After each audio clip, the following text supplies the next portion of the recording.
Tekken, the OG Tekken, came out somewhere in the early 90s, I guess, right when the PlayStation 1 was popping and shit.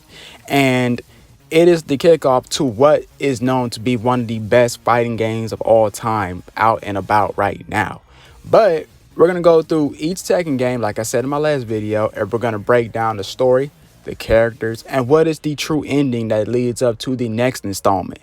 So as you see in the background right here, we have the OG Tekken story being told through Tekken 6. I think I got this from Tekken 6. And pretty much how the story starts off is this. Heihachi Mishima is, I guess, the protagonist dash antagonist, but really he's the antagonist once you go through the rest of the history of Tekken. And he throws a fighting tournament called the King of Iron Fist tournament. Now at the beginning, you see him beat down an innocent teenager or child, as whatever game you're playing is from, and he throws him off a cliff. That so happens to be his son, Kazuya Mishima.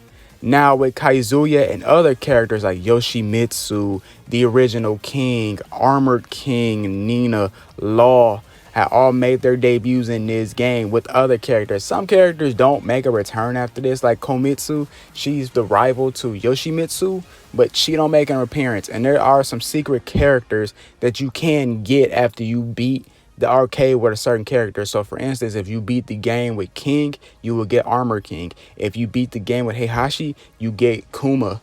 If you beat the game with Kazuya, I think you get I think another Heihachi or something. I don't know. But the cool thing is I guess this is what started up the whole. You start off with a few members of the roster, and you got to play through arcade to unlock characters. Now, a secret character in this game was the first look at Devil Kazuya.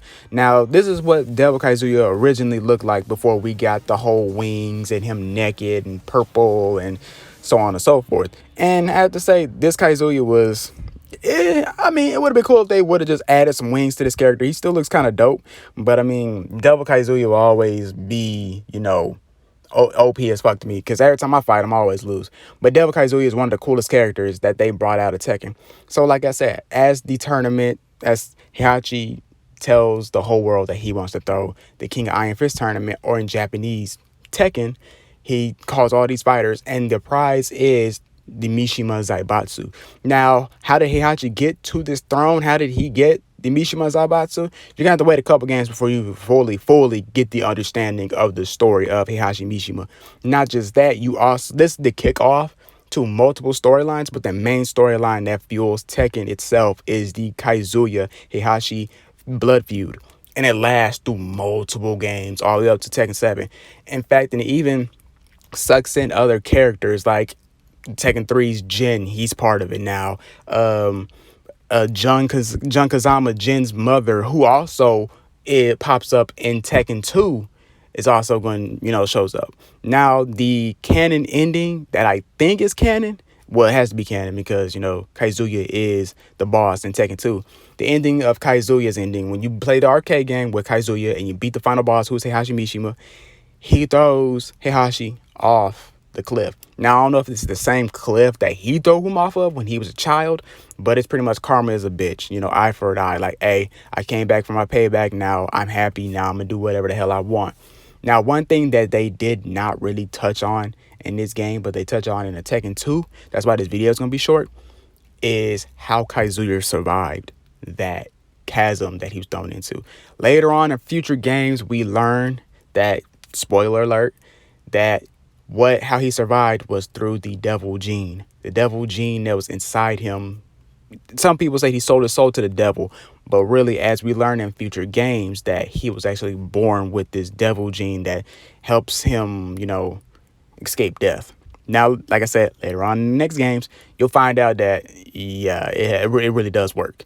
But canon ending is Kazuya throws Heihachi off a cliff. Another canon ending is Armor King passing away. I think Nina's ending is also canon. Yoshimitsu, you might as well say his is canon because all his endings don't really have nothing to do with the actual tournament. He's just pretty much like Robin Hood. So he pretty much, you can say his stuff is kind of canon to a certain extent. But mainly Kazuya is his ending leads us into the next game, because he actually does really win the King of Iron Fist tournament, and he does not just win all that money, but he also gets to run a company that rightfully is his once Heihachi kicked the bucket. So technically he was going to end up getting the company regardless if Heihachi didn't throw him off the cliff. But what do you guys think? Do y'all like the original Tekken? Do y'all think that they should do an HD remake of Tekken 1 to 3? Or do you think they should reboot the whole series? I don't know. Tekken 8 hasn't been announced yet, but hey, I'm looking forward to it. But other than that, guys, that's all I got for y'all. Stay tuned for Tekken 2. But other than that, guys, peace.